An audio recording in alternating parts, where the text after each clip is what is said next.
وقفے کے بعد ایک بار پھر آپ سبھی کا خیر مقدم ہے۔ ناظرین، اچھے اخلاق، اچھے کردار، اچھے اعمال قابل تعریف اور لائق ستائش ہیں۔ قرآن پاک میں اچھے اعمال کرنے والے اور امانت کو مکمل طور پر لوٹانے والوں کی تعریف بیان کی گئی ہے، کیونکہ آدمی اس وقت سب سے بہترین بن سکتا ہے جبکہ اگر کوئی اس کے پاس امانت بطور تحفہ رکھاتے اور جب اس کو واپس کرے گا تو مکمل طور پر ادا کرنا چاہیے، کیونکہ اللہ سبحانہ و تعالیٰ نے امانت کو مکمل طور پر ادا کرنے کے لیے حکم نازل فرمایا کہ ان اللہ یأمرکم ان تؤدوا الامانات الی اہلہا، بے شک اللہ سبحانہ و تعالیٰ تمہیں حکم دیتا ہے کہ تم امانت کو ان کے گھر والوں تک پہنچا دو۔ تو ناظرین، اس آیت میں یہی معلوم ہو رہا ہے کہ امانت کو مکمل طور پر واپس کرنا چاہیے۔ تو آئیے مزید معلومات حاصل کرنے کے لیے ایک بار پھر سنتے ہیں سورہ آل عمران کی تلاوت اور اس کا ترجمہ۔ ہا انتم ہؤلاء حاججتم فیما لکم به علم فلم تحاجون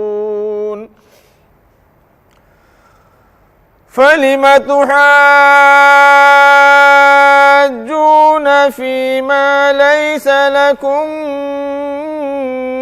به علم والله يعلم وأنتم لا تعلمون۔ تم لوگ جن چیزوں کا علم رکھتے ہو ان میں تو خوب بحثیں کر چکے، اب ان معاملات میں کیوں بحث کرنے چلے ہو جن کا تمہارے پاس کچھ بھی علم نہیں؟ اللہ جانتا ہے، تم نہیں جانتے۔ ما كان إبراهيم يهوديا ولا نصرانيا ولكن كان حنيفا مسلما وما كان من المشركين۔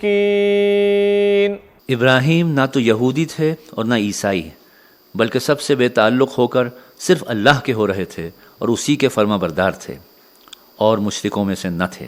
ان اولا الناس بإبراہیم للذین اتبعوه وهذا النبی والذین آمنوا واللہ ولی المؤمنین۔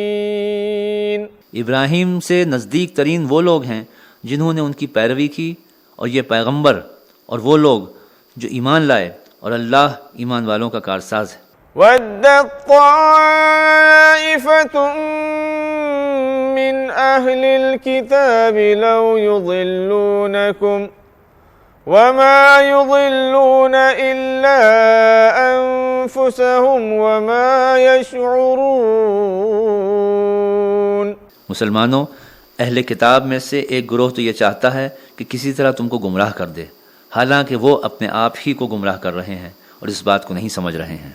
یا اہل الکتاب لم تکفرون بآیات اللہ وانتم تشہدون۔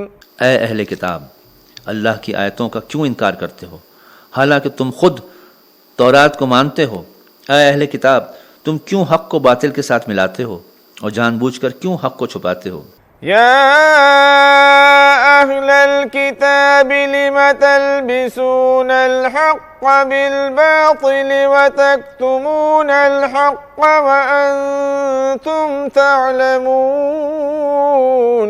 اور اہل کتاب میں سے ایک گروہ نے اپنے لوگوں سے کہا کہ جو کتاب مومنوں پر نازل ہوئی ہے اس پر دن کے اول حصے میں ایمان لاؤ اور آخر حصے میں انکار کر دو، شاید اس تدبیر سے مسلمان دین اسلام سے پھر جائیں۔ ناظرین، سورہ آل عمران کی آیت نمبر 70 جب نازل ہوئی تو اس میں امانت کو ادا کرنے کا حکم نازل ہوا۔ اس کے نازل ہونے کا سبب یہ ہے کہ حضرت عبداللہ ابن عباس رضی اللہ عنہ ارشاد فرماتے ہیں کہ ایک مرتبہ ایک شخص عبداللہ ابن سلام کے پاس آیا جو تورات کے جاننے والے تھے، تو ان کے پاس آ کر بطور امانت بہت سارا سونا رکھوا دیا، اور وہ شخص کہنے لگا کہ کچھ دن بعد میں آ کر اس کو لے لوں گا۔ چنانچہ کچھ دن گزرے، پھر وہ شخص آیا اور اپنی امانت لینے کے لیے طلب کیا، تو حضرت عبداللہ ابن سلام رضی اللہ عنہ اس کو امانت میں کوئی چیز کمی کیے بغیر جتنی مقدار میں اس نے سونا دیا تھا اسی مقدار میں اس کو واپس لوٹا دیا۔ ایک اور شخص ایک یہودی کے پاس یعنی تورات کا جاننے والا تھا، اس کے پاس بطور امانت 1 دینار رکھوا دیا۔ جب وہ واپس لینے کے لیے آیا تو اس میں اس نے خیانت کر دی اور کمی کرتے ہوئے اس کو امانت لوٹائی۔ تو اللہ سبحانہ وتعالی اس آیت نمبر 70 میں وہ صحابی رسول رضی اللہ عنہ کی تعریف بیان کی اور وہ یہودی کی مذمت بیان کی ہے۔ تو چلیے ناظرین، مزید جانکاری حاصل کرنے کے لیے سنتے ہیں سورہ آل عمران کی باقی آیتوں کی تلاوت اور اس کا ترجمہ۔ وقالت طائفة من أهل الكتاب آمنوا بالذي أنزل على الذين آمنوا وجه النهار واكفروا آخره لعلهم يرجعون ولا تؤمنوا إلا لمن تبع دينكم قل إن الهدى هدى الله أن يؤتى أحد مثل ما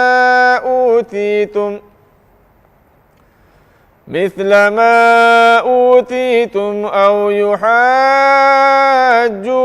عند ربكم قل إن الفضل بيد الله يؤتيه من يشاء والله واسع عليم۔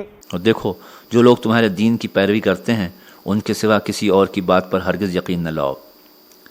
اے پیغمبر کہہ دو، ہدایت حقیقت میں اللہ ہی کی ہدایت ہے، اور انہوں نے اپنے لوگوں سے کہا کہ یہ بات بھی نہ مانو کہ جیسا دین تم کو دیا گیا ہے ویسا کسی اور کو بھی دیا گیا ہے، یا یہ کہ مسلمان تمہارے پروردگار کے سامنے تم سے جھگڑیں گے۔ اے پیغمبر ان سے کہہ دو کہ بے شک فضل تو اللہ ہی کے ہاتھ میں ہے، وہ جس پر چاہتا ہے اپنا فضل فرماتا ہے، اور اللہ وسعت رکھنے والا اور جاننے والا ہے۔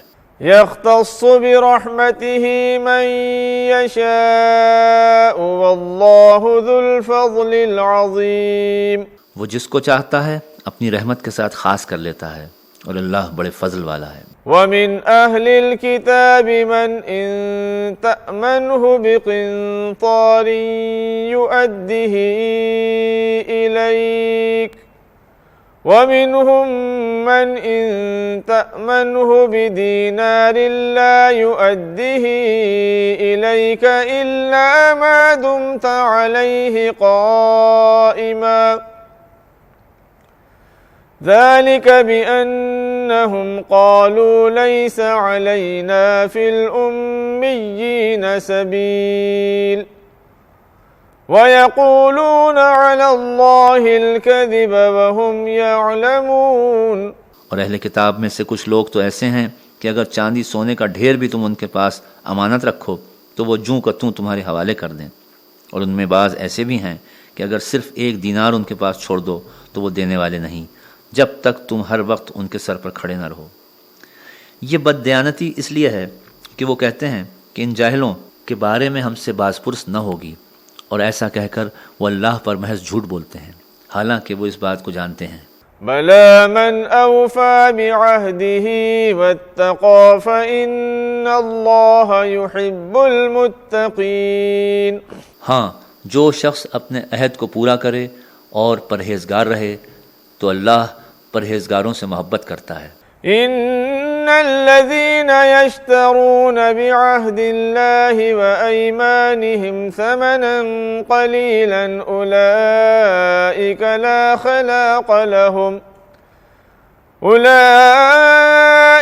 لا خلاق لهم في الآخرة ولا يكلمهم الله ولا ينظر إليهم يوم القيامة ولا يزكيهم ولهم عذاب أليم۔ بے شک جو لوگ اللہ کے عہد اور اپنی قسموں کو تھوڑی سی قیمت کے عوض بیچ ڈالتے ہیں، یہی لوگ ہیں جن کا آخرت میں نہ کوئی حصہ ہوگا اور نہ اللہ ان سے کلام فرمائے گا، اور نہ قیامت کے روز ان کی طرف نظر رحمت سے دیکھے گا، اور نہ ان کو گناہوں سے پاک کرے گا، اور ان کے لیے دردناک عذاب ہوگا۔ وَإِنَّ مِنْهُمْ لَفَرِيقًا يَلْوُونَ أَلْسِنَتَهُم بِالْكِتَابِ لِتَحْسَبُوهُ مِنَ الْكِتَابِ وَمَا هُوَ مِنَ الْكِتَابِ وَيَقُولُونَ هُوَ مِنْ عِنْدِ اللَّهِ وَمَا هُوَ مِنْ عِنْدِ اللَّهِ وَيَقُولُونَ عَلَى اللَّهِ الْكَذِبَ وَهُمْ يَعْلَمُونَ۔ اور اہل کتاب میں کچھ لوگ ایسے ہیں جو کتاب کو زبان مروڑ کر پڑھتے ہیں تاکہ تم سمجھو کہ جو کچھ وہ پڑھتے ہیں کتاب میں سے ہے، حالانکہ وہ کتاب میں سے نہیں، اور کہتے ہیں کہ یہ اللہ کی طرف سے نازل ہوا ہے، حالانکہ وہ اللہ کی طرف سے نہیں ہوتا، اور جان بوجھ کر اللہ پر جھوٹ بولتے ہیں۔ ما كان لبشر أن يؤتيه الله الكتاب والحكم والنبوة ثم يقول للناس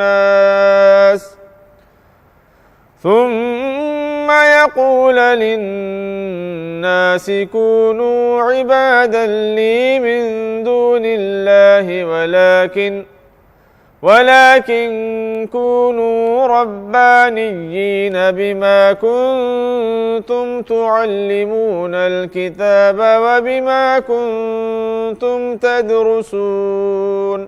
کسی بات کو یہ بات لائق نہیں کہ اللہ اس کو کتاب اور حکمت اور نبوت عطا فرمائے پھر وہ لوگوں سے کہنے لگے کہ اللہ کو چھوڑ کر میرے بندے بن جاؤ، بلکہ وہ تو یہی کہے گا کہ تم اللہ والے بن جاؤ، کیونکہ تم کتاب الہی کی تعلیم دیتے ہو اور خود بھی اس کو پڑھتے ہو۔ وَلَا يَأْمُرَكُمْ أَن تَتَّخِذُوا الْمَلَائِكَةَ وَالنَّبِيِّينَ أَرْبَابًا أَيَأْمُرُكُم بِالْكُفْرِ بَعْدَ إِذْ أَنْتُمْ مُسْلِمُونَ۔ اور نہ یہ زیبا ہے کہ وہ تم کو حکم دے کہ تم فرشتوں اور پیغمبروں کو اپنے رب بنا لو۔ کیا ایسا ہو سکتا ہے کہ وہ تمہیں کفر کرنے کا حکم دے بعد اس کے کہ تم مسلمان ہو چکے ہو؟ وَإِذْ أَخَذَ اللَّهُ مِيثَاقَ النَّبِيِّينَ لَمَا آتَيْتُكُم مِّن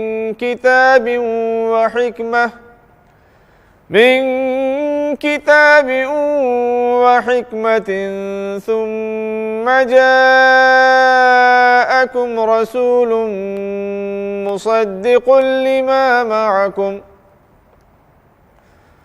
مُصَدِّقٌ لِّمَا مَعَكُمْ لَتُؤْمِنُنَّ بِهِ وَلَتَنصُرُنَّهُ قَالَ أَأَقْرَرْتُمْ وَأَخَذْتُمْ عَلَى ذَلِكُمْ إِصْرِي قَالُوا أَقْرَرْنَا قَالَ فَاشْهَدُوا وَأَنَا مَعَكُمْ مِنَ الشَّاهِدِينَ۔ اور وہ وقت بھی یاد کرو جب اللہ نے پیغمبروں سے عہد لیا کہ جب میں تم کو کتاب اور حکمت دوں پھر تمہارے پاس کوئی پیغمبر آئے جو تمہاری کتاب کی تصدیق کرے تو ضرور اس پر ایمان لانا اور اس کی مدد کرنا۔ اللہ نے پوچھا کیا تم نے اس بات کا اقرار کر لیا اور اس اقرار پر میرے عہد کو قبول کر لیا؟ پیغمبروں نے عرض کیا ہاں ہم نے اقرار کر لیا۔ اللہ نے فرمایا تو تم گواہ رہو میں بھی تمہارے ساتھ گواہ ہوں۔